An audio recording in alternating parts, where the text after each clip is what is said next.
Primeiro, nós temos que entender que depressão não é falta de alegria barra felicidade, não. Depressão é uma falta de paz. Paz é a tranquilidade perante a ordem. Paciência, paz, paciência. Paciência é o autocontrole perante a desordem. O que isto significa na prática? No momento em que o Brasil deixa de ser um país católico, deixa de ser um país que que mira em altos valores e princípios que moldaram o Ocidente, né? Eu já expliquei em outros vídeos que a Igreja Católica nos deu, por exemplo, a música erudita, a arte sacra, hospitais, universidades como a Sorbonne, o método científico, direito de casamento para escravos, licença maternidade, enfim, né? A Inquisição influenciou diretamente os tribunais modernos, porque penitenciária vem de penitência, enfim, né? No momento em que rola no Brasil um treco chamado secularismo, né, que vem não só do ateísmo militante, mas também do protestantismo, liberalismo, maçonaria e tudo que é revolução vagabunda, esquerdista, a favor do Estado laico, o Brasil ele passa a perder a sua identidade, e isto nos leva a lembrar de filósofos que diziam que a maior força que existe é a personalidade humana. Sim, eu vou falar de temperamento também. Para ser direto, no momento em que nós paramos de vivenciar uma vida na graça, uma vida perante Deus que colocou uma ordem no mundo, que colocou mandamentos, que colocou toda uma lei moral, né? Toda uma lógica, matemática e outras, né? Sociológicas, como as coisas deveriam ser de fato, as pessoas passam a seguir puramente a lei natural, puramente a lei animal. E qual é a lei animal? Foge da dor, busca o prazer. O animal, ele, pelo menos o homem, quando ele deixa de ser um animal racional, ele passa a seguir puramente os seus instintos, puramente os seus, a parte primitiva do próprio homem, né? Ele passa a se preocupar somente com o dinheiro, né? Com o próprio bolso e com o próprio estômago. Ele não se importa mais em raciocinar, ele não se importa mais em conhecer nada, em evoluir a personalidade, evoluir a sua percepção, né?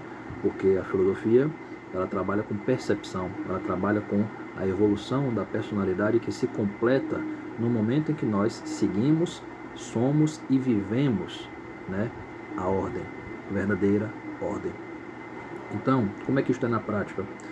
O ser humano, por exemplo, brasileiro, ele, no momento em que ele assiste jornal, né, jornal de TV aberta, que só passa morte, só passa desgraça, só passa bandido se dando bem e policial reclamando de que enxuga gelo, né? No momento em que a pessoa se acostuma com esta pseudo-rotina obsessiva, né, compulsiva, a pessoa ela passa a simplesmente fazer da maldade, que é uma exceção, que é uma coisa que não é a normalidade, o normal. Ela passa a achar que a maldade, que a impunidade, que a desgraça, que a desordem é a ordem, que é a verdadeira realidade.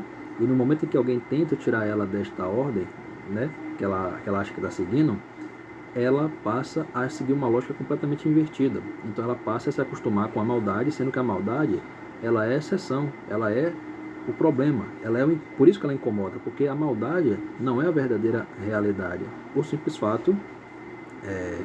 simples fato de que a bondade, né? Se eu dizer, por exemplo, para você que eu te amo, você vai ficar me enchendo de pergunta? Não. Agora, se eu falar eu te odeio, você vai tomar um susto. Por quê? Porque o que foi que eu fiz para você me odiar, né? Então, a bondade é o normal, a bondade é a regra. No momento em que a pessoa assiste o jornal, onde só passa desgraça, no momento em que tudo colabora para o mal, existe a injustiça, existe a impunidade por parte dos intelectuais, por parte dos políticos, né? Ninguém vai para a cadeia, ninguém vai ser punido, e quando é punido, fica pouco. A pessoa, ela vai se fechando em um casulo, ela vai se fechando em uma bolha. Sim, uma bolha, porque sempre estoura. A pessoa sempre fica confusa, sempre fica insegura, e ela passa a querer agradar o máximo de pessoas possíveis, ou pelo menos as pessoas mais próximas. E com isto, ela perde a sua individualidade, ela perde a sua vocação, ela passa a seguir puramente a lei animal. Ela passa a querer achar que está forte só porque está em bando. Ela acha que é forte só porque tem muitos amigos, muito dinheiro, muitos bens. E tem a segunda parte, tá? Desculpa. Tem a segunda parte. A segunda parte do porquê que o brasileiro é um povo depressivo, o Brasil é campeão de depressão, É porque o brasileiro, no momento em que ele faz dos instintos primitivos a meta principal, né? Pega aí o funk. O funk, já falei neste canal que o funk ele é o maior estelionato musical da história do Brasil. Por quê? Porque o funk, né? Acho que eu falei, não, é o funk e depois o sertanejo universitário. Já provei que é uma farsa esse termo sertanejo universitário, porque nada daquilo lembra o sertão e porque quem vai nesse show é mulher de 40 que acha que é 20, né? Que tem 20, né? Isso em top de maquiagem, enfim. Daqui a pouco os caras pegam a traveca e não sabem por quê. Aí, vamos lá, né? Desculpa. No segundo tópico, o Brasil é um país rico em depressão, por quê? Porque no momento em que as pessoas seguem os seus instintos primitivos, pelo que eu sei, instintos não são coisas necessariamente lógicas na prática. São coisas que vêm de acordo com o momento, de acordo com o contexto, de acordo com subjetividades totais, em seu todo, né? Então, prazer sexual. Você realmente precisa pensar para ter prazer sexual? Não.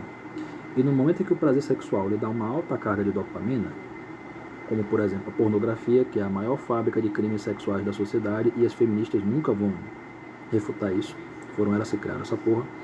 No momento em que a pessoa baseia a sua vida na pornografia, a pessoa passa a viver como um animal nocivo.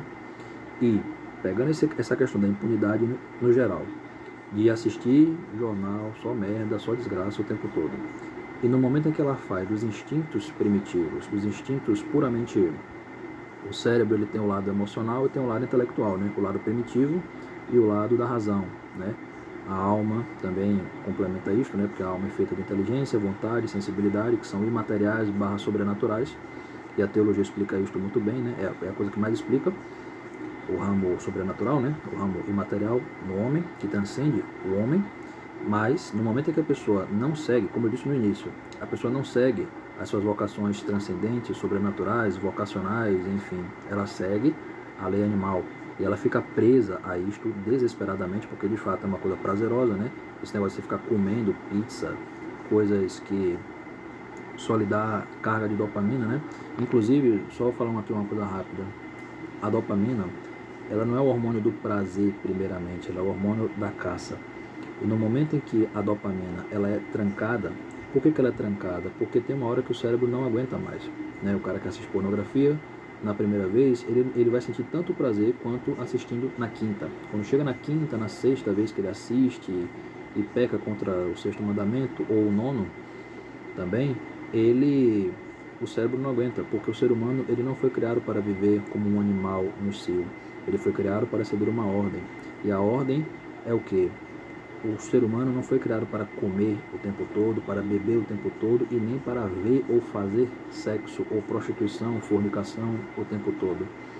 E no momento em que um país inteiro não se conhece, né, e é aí que eu chego no temperamento, que é o terceiro tópico, o temperamento ele é basicamente o tempero da personalidade. E se nós pegarmos o fato de que a maioria dos brasileiros tem a tendência de serem sanguíneos, bom, o sanguíneo ele é um cara que infelizmente tem a tendência da sensualidade, ele tem a tendência da gula, de comer demais, de achar que comendo, né, através da sensação, como o sanguíneo,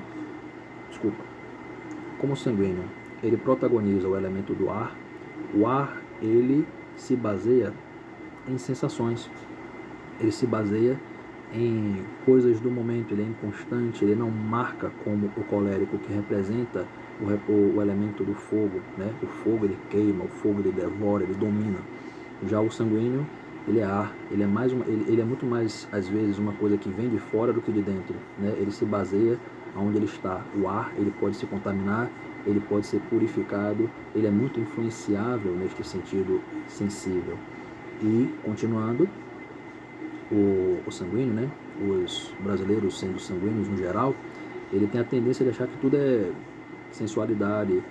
Como sanguíneo, ele tem a tendência de ser um cara que busca a alegria o tempo todo, porque a vocação do sanguíneo é a arte, é a beleza, é a poesia, é a oratória, né? Inclusive eu sou sanguíneo, tá? O pessoal já deve ter percebido isto.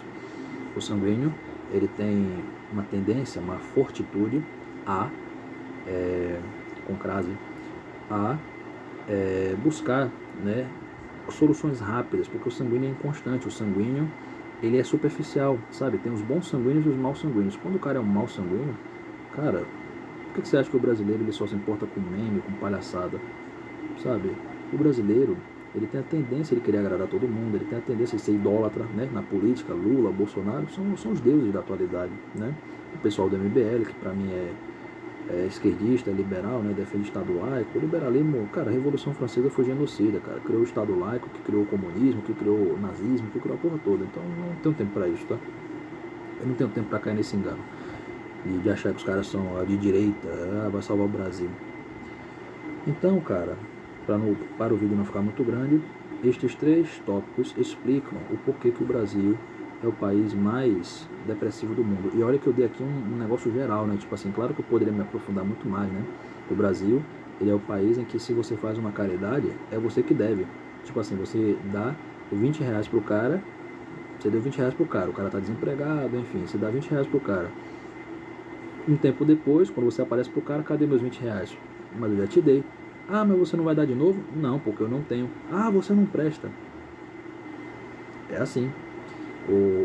No Brasil, o sujeito ser seu amigo é ele entrar na sua intimidade para ter o direito de falar mal de você. Entendeu? E aí, quando você pede um dinheiro emprestado para ele, o brasileiro só liga para o próprio bolso e para o próprio estômago. Ele vive como animal. Os brasileiros, no geral, a maioria, vive como animal. E o pessoal ainda vai dizer que eu estou fazendo o discurso do Hitler. Eu não tenho tempo para isso, cara, sabe? Eu penso que eu não discuto com mais ninguém na internet, né? E aí, para finalizar, né, para o vídeo não ficar muito grande, tem a questão também da fofoca, né? O brasileiro acha que só porque vai na igreja, só porque vai na seita protestante, ele acha que tem o direito de falar mal dos outros. Ele acha que, né, o moralismo é o verdadeiro cristianismo, né? Ou então, quando o casamento não dá certo, né? Ah, eu tô brigando muito com a minha esposa. Aí o cara que é crente, né? Ou então o cara que não é crente, ele vai falar o quê? Ah, separa logo, sabe? Ele não te incentiva a conversar, a entender o outro. Não, por quê? Porque é tudo inconstância, é tudo imediato, é tudo palhaçada, é tudo... Um povo destes nunca vai amadurecer. Ser maduro para esse povo, assim como para o resto do mundo, é você ser um cara frio, um cara filha da puta, um cara que não presta. Sendo que, no momento em que você segue essa porcaria de estoicismo revolucionário, a arte de não sofrer, você tem que virar um cara frio, você vai ser nada mais, nada menos do que só mais um. Por quê? Porque a própria Bíblia fala, o mundo jaz no maligno, a maldade é a regra no mundo, tudo favorece o mal, então quanto mais filha da puta, mais igual. Louvado seja nosso Senhor Jesus Cristo, para sempre seja louvado, e sua mãe Maria Santíssima, que necessariamente pisará na cabeça da serpente. Isto vale principalmente para protestantes. Vamos, celular, colabora.